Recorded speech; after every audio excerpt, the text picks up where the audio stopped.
Explore your identity with Bianka.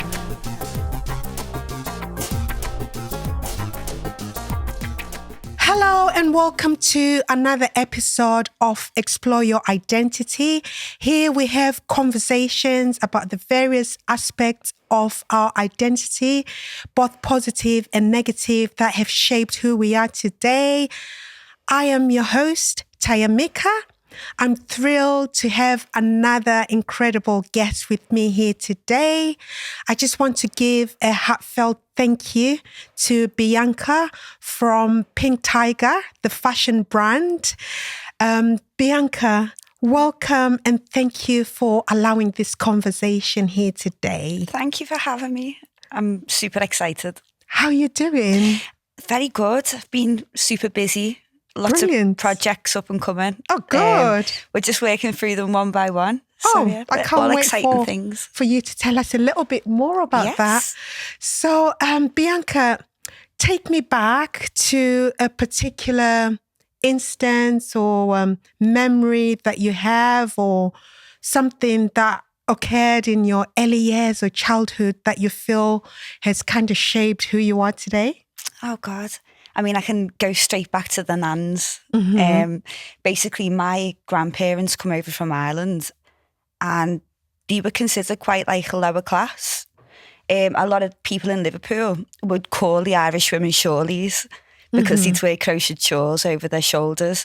So they got this kind of name for crochet. And I started crocheting, obviously, because that was something that we were always taught to do in the family. And just like me nan's nan and the rest of them, I ended up with a market stall. So we started I think I was only young though. Talking about 2008 when I first opened my first store. But from then, like, we were working it constantly anyway. And my auntie used to make these gorgeous little baby hats and put all the marabou fur around it. And these saw look like little angels in their little costumes and stuff.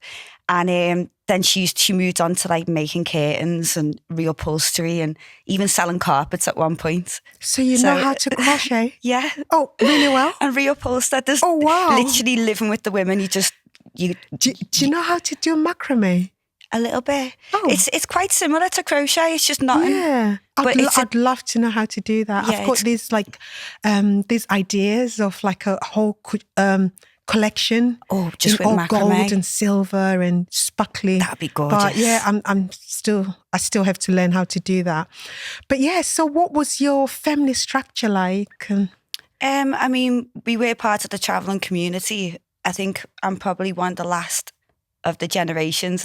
I've lived in a house for 10 years now, so that's pretty settled. But wow. Before that, I'd lived in 88 different places. 88? 88. Wow. And it weren't that we were just living in caravans. I mean, I did live in a caravan for a little bit, but we would live in B&Bs and hotels, and we would just travel up and down the motorway while my dad was working. And that's where we obviously learn our textiles, and we'd sell that to the communities that we were living in at the time. So, like when I look at some of the stuff I watch on TV and just what's in the media, I would have imagined like you spend more time in a caravan cleaning up and there is families like that though, and it does work like that in some cases. It's just a lot of nomadic people. I guess people just assume that they live in a caravan on a field. But there's a lot of different ways to be nomadic in the UK, and it's not always about like living in big family settings and stuff. My family broke up quite a lot. We all lived in different parts of the UK, and some even went to Jersey. So we kind of spread everywhere. Yeah. But we lived in small like secular families, and most of us did settle in the end. Like, even though it took me a little while, and trust me, I still can't go on holiday because I will not come home at all, because I'll just make it work. So what was your household like? Was it a big family, a small family? I've got 5 brothers and sisters. Oh, nice. Yeah. Are you the oldest? I'm the oldest one. But and what was that like, being the oldest? It's just being like being a mum. Obviously, like there was a lot of kids there, so it was challenging at times, but it was just like being a mum. I felt like I'd raised kids before I'd even had kids, but when I did have a child, that was different again. So So during that time as a child, did you Is that when you learned how to crochet? Yeah. So we started doing dance with the school majorettes. Have you ever heard of it? No. It's like it's like modest dancing. Okay. And you use like a big metal stick and it's got these two rubber ends on the ends of it to balance it.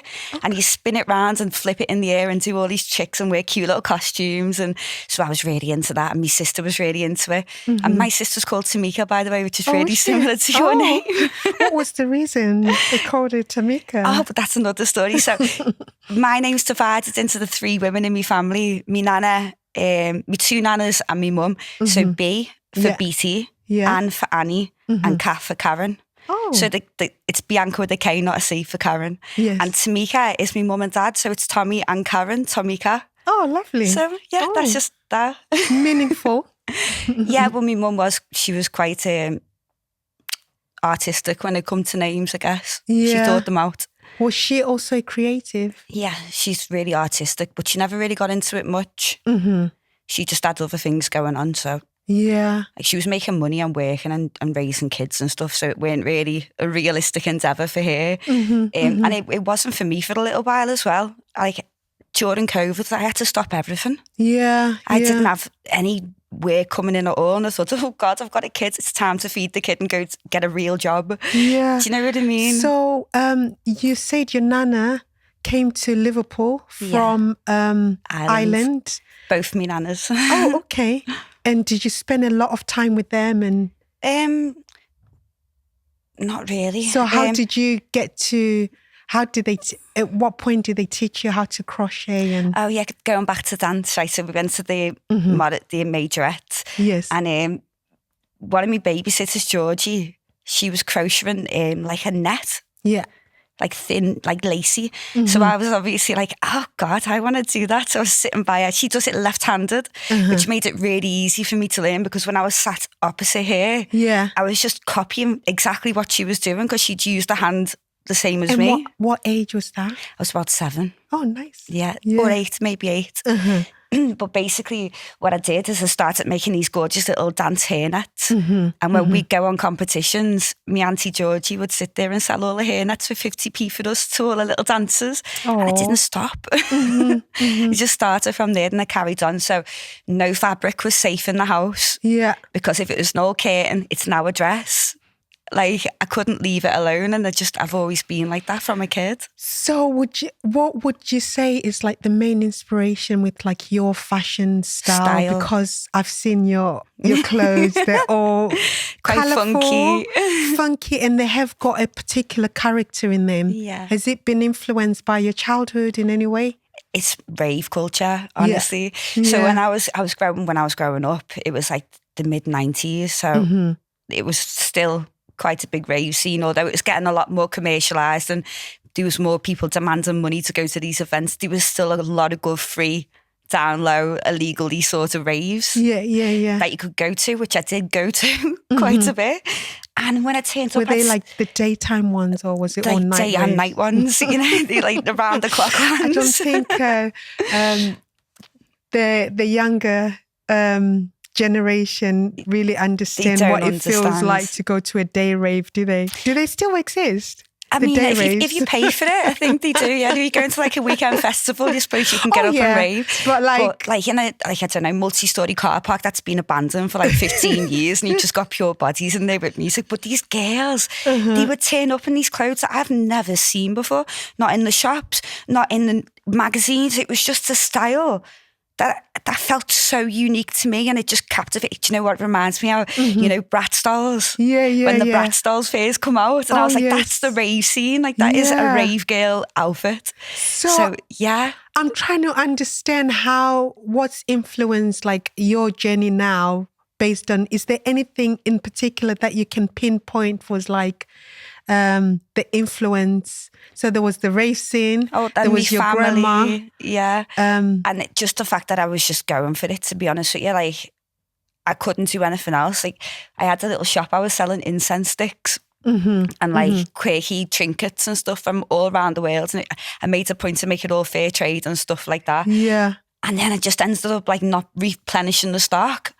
And then I found myself just putting stuff I'd made in the stock, but it was selling just the same. So I was like, this is obviously what I want to do. Yeah. I can't help myself. I've got to do it. So what did you do before fashion? Was it more like were you always buying and selling stuff? Yeah. And making, I guess, trading, in the process? Yeah, trading's been a big thing. Like I had a little market stall in St. John's Market. Oh, did you? Yeah. Oh, it's a shame they've you know closed it now. No, I know, but I was there before they even refurbed it. Oh, wow. And the community was just brilliant. Yeah. Really, honestly, like even years later, I left the market and we all went in on a big shop. Me and a couple of girls, we chipped in, and it was like a consignment store, you know, where you can drop your stuff off. Where was the shop? On Slater Street. Oh, okay. Because I remember there was one on Bold Street. But it was just off Bold Street. Just on Slater Street. So I don't know what's there anymore. But Beat Records used to be right next to us. Oh, okay. So it was like, it was popular. Oh. And that was great because we used to have all kinds of people walking in. And what influences your fashion? Like, is there any like current influences? Because when I look at your designs, they're like really vibrant and full of character. Yeah, I like a lot of... Do you still rave? No, I'm nearly 40 now. So, I mean, like, I could if I really tried hard enough, but honestly, I just like a good plate of food and in bed by midnight. Like, yeah, so that's a life. What influences it's it the now? girls and the fun and that love wave. It's the love wave, because how often do you get people in a rave arguing or bickering with each other? Everyone just jumps in there as a dance and everyone's happy and no one's judging no one. And I just think like that is it for me. Like that's got to come out somewhere in the aesthetic. I want you to wear it. I want you to feel gorgeous. But a lot of the stuff that I make's based on who I'm working with as well. And okay, so just to give the audience or the viewers and listeners like some context into your brand, because I know a bit more about it. But in terms of the whole brand aesthetic, just give us a little rundown. The brand aesthetic is a raver, girl, sprinkly, classy, mixed with Bratz dolls. Yeah, it's very Scouse. But I do like the fact that it's a sustainable brand, though. Oh no, yeah, I do. I work with a lot of fabrics that are going to go to landfills. I get some fabric rolls from retailers who don't stock. End of roll? Yeah. End of, what do they remnant call it? rolls and stuff. Yeah. And they're like... End of line. That's the one. End of line. So like they're on the way to the landfill and I'll just be like, no, not today. I can see a dress out of that. So gives it. But I like to do a lot of upcycling as well. So I get quite a lot of upcycling customers. I remember when I started fashion and hearing and getting to find out, I mean, like now there's a lot more information available with the social media, but every time I started fashion and finding out that fashion was the second most polluting industry in the world after oil, that was quite a shock for me. Yeah. So from the very beginning, I was very much interested in sustainable fashion, recycling, upcycling and all that kind of stuff. So I really admire you for kind of going that way with your brand. No, it's got to be done. Yeah. But it's not just that, it's like the future generation, this is what they actually want to see out of a brand. They definitely. Do you know what I mean? Like I know for the fact somebody who's a bit more of, I don't know, a responsible consumer, they're going to come to the likes of us before they go to Shein. Yeah. Because maybe they've got a bag full of clothes that they've already got from Shein. None of it fits or it's all fallen to pieces. Can we make something new out of it? Of course. Yeah. We can do it at a fair price as well. I just like wearing something different and something that you wouldn't see anywhere else. Yes. It's part of the identity, isn't it? Yeah. And or just customising what you do by giving it something else. Yeah. So I'm a big fan of that. And just giving clothes a new life and that means that something that would have gone to landfill in 5 years could end up with a lifetime of 10, 15, 20 years. So that's serious. It's a good way to go with your brand. Yeah. So how did we get to Bianka now being this amazing designer? What was the journey getting there? Like what made you decide that, okay, now you've been trading, you've done this, you've done that, you've done the market stalls. What made you think, well, this is my journey now. Like I'm on set this path. On it. Yes. 10 toes How on it. did you get there? Honestly, it was after lockdown. and I went to be a key worker. So I've got my psychotherapeutic diploma, and I went off to get like a grown-up job in the real world. Yeah. And 2 years in, and I'm burnt out because I'm working 96 hours a week. Before lockdown? This is 2 years after lockdown. Okay. So this is 2021 and then 2023. Yeah.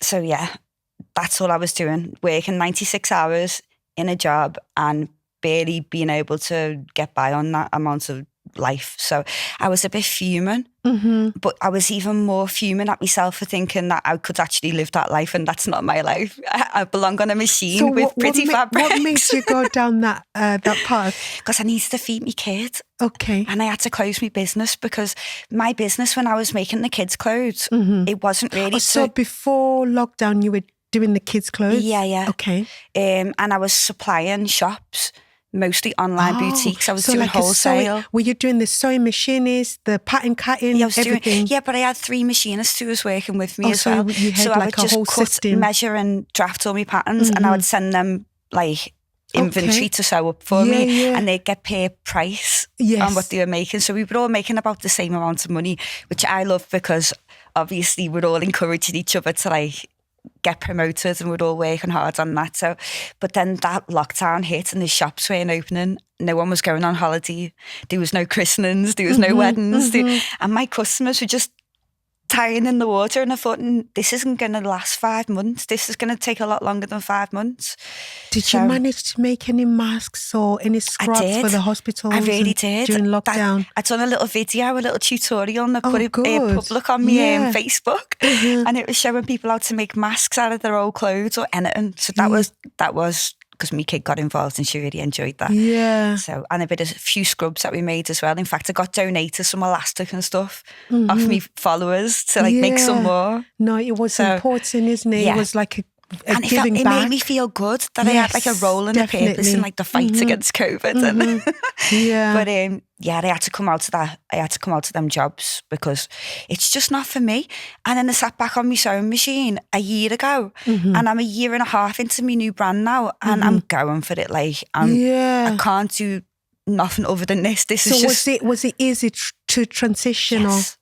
Because I had a lot of the same sort of... And you already had all your equipment and stuff? Exactly. Oh, good. Well, that's what I mean, because my first sewing machine, it was an old 60s Singer, and I bought it from British Home Stores for £10. Oh, wow. And I got home. You still had it? No, I got home and I put my foot down on the pedal, and the pedal literally set on fire. It combusted. Yeah. So I was like shouting my housemate, who just happened to be a physicist. So... is right. And he came up, put the flames out and fixed me pedal, right? But it weren't going to last long, let's face it. It was already setting on fire, so this machine's not going to take me far. I think I've got a similar story about one old vintage machine. They just set on fire. Yeah. Be careful. So I got a knock on the door one day, and it was this man. He's doing the postcode lottery for Everton in the community. And I was like, I'll give you a couple of quid for the little lottery ticket. I won £1,000. £1,000? £1,000. Oh, wow. On one ticket. So I was like, yes, I got me an £800 sewing machine, and I still use it today. And is it an industrial one? Semi. Oh, wow. Because it does like the quilting stitches. Oh, that's good. So it's got like it must be the a good alphabet one for £800. Well, it was what I could get. I thought £800 sewing machine, that's going to go further than the one that catches on fire. Yes. That was definitely meant to be. Yeah. Right? So I've been rolling on that thing, and it's a genome, and it just goes forever, and great machines. And I got gifted an overlocker as well. So I've been using them. I did have industrial, but after COVID, I needed space in the house. So. Yeah. Oh, cool. So when you look at your life as a whole, your whole journey, do you feel like there's anything that you feel is an achievement for yourself? Yeah. It doesn't have to be a career. It could be personal. Do you know what it is? I think for anyone like us, just keeping on is probably the biggest achievement, because it's hard. And sometimes the demotivation is real, and it's only up to you. Like, there's literally no boss to go, get off your bum, get some work done. You have to do that every day. You have to get up and make that commitment to want better for yourself every day. And I think that's what I'm proud of myself for, because we could have liked it ages ago and we're still here. It takes a lot. I think being a fashion designer is not... What I find is I have like a million ideas in my head all the time, but literally finding the time, balancing time, the motivation, the drive, the resources, the everything, just to make it happen, it takes a lot. Yeah. So it's so nice when you've got friends that are fashion designers. Sometimes you can pick up the phone and they can relate, you know? Amazing, Yeah, and then there's those sleepless nights as well when you've got to finish dresses and you stay up all night. And because nobody wants a dress in a month, they want it tomorrow. Yeah. So, no, I can so relate. So, just keeping on is an achievement. No, it is. Definitely. There's lots of other things like the international magazines and going... When we went to the museum... Getting published. Do you know what I mean? 100 years of fashion. That was a great achievement. It was. And your collection was amazing. Oh, the 90s. You did 90s? Yeah. I did 1930s. I love the 1930s as well. It included an original 1930s dress. That was just meant to be, really, because I just done this. So I go to this costume institute in Wales. This is where I do like my training and stuff. Yeah. So I just been there on a millinery course. Hello, showing my skills. Yeah. So I just done a millinery course with them, and whilst we were there, because she's literally creates costumes for theatre, and she's always got costumes lying around. So she's showing me this dress that she'd bought this dress, an original 1930s dress, and then it came back and it was like literally it needed a lot of repair, so she never used it. And then Gemma gets in touch with me, and I had no choice in terms of the era. It was just 1930s that was left. So there's a dress that was there, and then I got to do 1930s. So it took me a long time trying to restore it, and it probably still needs ongoing work because literally the lace is just falling apart. But what I loved about it, like what I love about that piece, is the fact that you look at it and you can really see the story of what fashion in the 30s was like. You can feel it. And there was no zips at that time. And that story is told in that piece because it literally has the tiniest little buttons and a million of them. Got like the press studs, but they're so tiny and loads of them. And the finishing and everything, you can really see the story of what kind of equipment. No stretchy fabrics. No stretchy Everything's got to be structured and it was just how they managed to cut across the bias. And so I was really proud of that piece. Art, isn't it? Yeah. So all those things are achievements, because even my deadlines trying to get that collection done, I was just like, I remember phoning Gemma and I'm like, it was, I think, a week before. Oh my God. Before the photo shoot. And I said, Gemma, is it okay if you just like postpone my photo shoot to another week or whatever? I think mine was probably like the 1st or 2nd. And she's like, well, it's only a week before. I can't do anything. And I'm thinking, oh my goodness me, I'm going to have some long days and long nights here. But 3 you know o'clock what? on the sewing machine. I pulled through it. Be proud of that one. Yeah, so thank you for reminding me. You're welcome. That is an achievement. Yes. Definitely. So what is next for you? Well, Alder Hey fashion show. Oh yes. They used the runway. They sent me a bag of fabrics and old clothes. Oh, lovely. I get that quite a lot. Oh, that's good. So So you're upcycling? I'm upcycling. Wow. Remaking, upcycling, adding 2. I've got 2 looks out of one dress so far. Oh, good. So that's in the works. But they give me all blue fabrics for Alder Hey. Same colour as Alder Hey. That's nice. But that kind of makes it easy, because this is what I do when I recycle items, even though I've kind of decided what I like, what materials I like to use. Yeah. But when I've got random clothes, I'll either match them according to the textures or according to colours, and then see what I can make out of it. So I mean, the first dress, I just went at it with a pair of scissors, and I was like, the arm, we don't need that. Let's do a big hole there. Oh, but cool. we worked it into 2. So, and they do look quite Bratz stylesy as well. Oh, good. So I it's do, in the flavour. I do like your style. So, and anything else going on? Oh God, what else have we got? I've got 2 movies as well. Oh, I'm doing movies. Yeah. Oh, well I'm doing done. The costumes, the 2 movies. So one of them's going to be filming in April. So I am still building that wardrobe up. And then the next one's in June. So are you the costume designer or you part of a team? No, I am literally the only person. Amazing. And there's Well 35 cast members. So it's a lot of work. Yeah, that is a great achievement. To be celebrated. It will be celebrated, I promise you. Cool.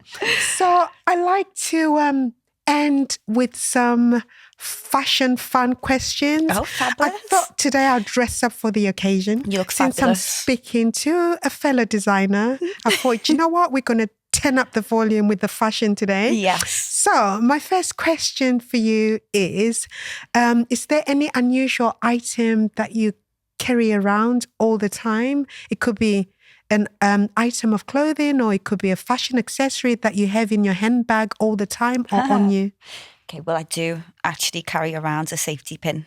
Safety pin? Because fit is key. So I do tend to always carry a little.